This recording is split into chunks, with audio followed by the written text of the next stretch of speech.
And you've just released your first solo CD, the Armchair Orienteer. What made you do a solo CD now?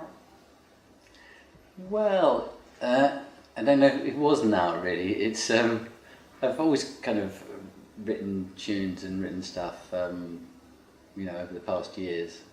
Been interested in writing a bit, and I've had all sorts of ideas, and a lot of them I had actually had recorded, but I'd never got it together to get it out as an album. So they did kind of go back a few years, a lot of the tunes.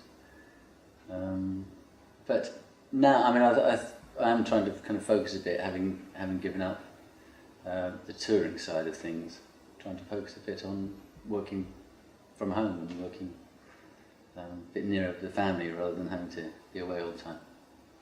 And it's called the Armchair Orienteer, but you're actually quite a well-travelled musician, aren't you? Yeah, yes, I am, I suppose, yeah. Thinking about the album, because I am well-travelled, I suppose I've got lots of influences in my playing. So the album naturally showed those different influences. And the difficulty when you make an album like that is trying to kind of unify the material. And I was thinking about it, I've got to, you try and kind of justify yourself as being expert in all these areas. And then I thought, well, there's no point in doing that really. And I came just the idea that it was just all done from my own armchair at home, So hence the title. And how did you get into Eastern style of music to begin with? Well, I used to play a lot of medieval and Renaissance music, and that of course has influences from the Arab world, and particularly in kind of Spain, early Spanish music. And I was touring with a band called the Dufay Collective, who I've worked with for many years, and we did some touring in the Middle East and in Egypt, and great tours, because the music was quite closely connected to that culture. So, and then I decided to go back and do a bit of studying. So I studied in Egypt for a few months. I sat at the feet of a fiddle player. Basically, I just imitated him. He'd just do things, and I'd just go over and over. And but there's so much to learn that really it's just the tip of the iceberg. And did you pick up any Arabic? Oh, a little bit. Yeah, I'm a bit embarrassed about how little I speak, but hopefully I'll learn a bit more, because I've started to play with some Arabs in Oxford, where I live. There's a few good players around there. Excellent. How do you feel the music system differs between Western music and Eastern music? It's a pretty different approach, I think. Where Western music, I suppose folk music is perhaps a little bit more similar to Middle Eastern music, in that it's melody orientated. But if you look at Western classical music, it's very harmonically based, and the Middle Eastern music is the melodies are much freer, and it's kind of underpinned by certain rhythms, so it's very rhythmic and melodic, and the melodies are kind of filled in. If you're a melody player, you get much more of a chance you're much freer in what you can do.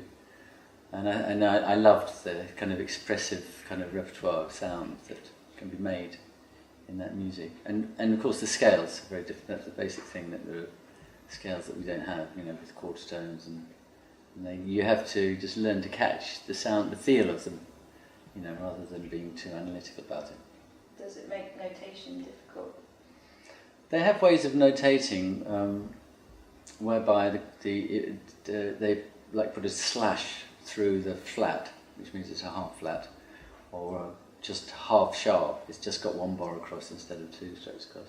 So they can notate it easily enough. The fiddle is such a brilliant instrument. Not only do I adapt it, but it adapts itself, because it's been such, I suppose technologically it's such a clever, it's simple but clever, that it works so well that cultures have often taken it on. So you can use it in most music, I guess. And so it's a great instrument to play from that point of view. Okay. Where did the idea come from, Castabel? Well, I suppose the tune itself kind of gives that kind of, it's a quite slightly mesmeric tune. It's a very short tune, it's just like one little phrase. And I just felt that kind of had that kind of slightly hypnotic feel to it if you repeat it. And then it seemed obvious from then, both implied by the name of Bells and just the feel of the tune, to kind of start extending it. And that's what came out once I kind of got a little kind of feel for the slightly droney kind of motif. And the structure of it's based around English bell ringing.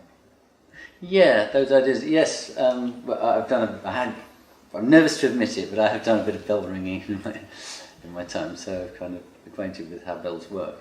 It's not that. It's not strictly bell ringing, but the sense of bells. I think the big thing is that you can control the bell, isn't it? So that you can actually ring it at a given point, which on the continental bells you can't. They just ring, don't they? They just swing. Whereas with a English bell, you can stop it from ringing. Yeah.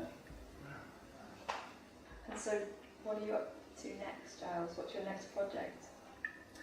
Well, I want to do more of my own writing, and I'm thinking of kind of trying to use the idea of the Armchair Orienteer, maybe in a slightly different direction, because obviously my influences include medieval music, and so I'm kind of thinking maybe something more in that direction, maybe kind of armchair archaeology or something in those lines.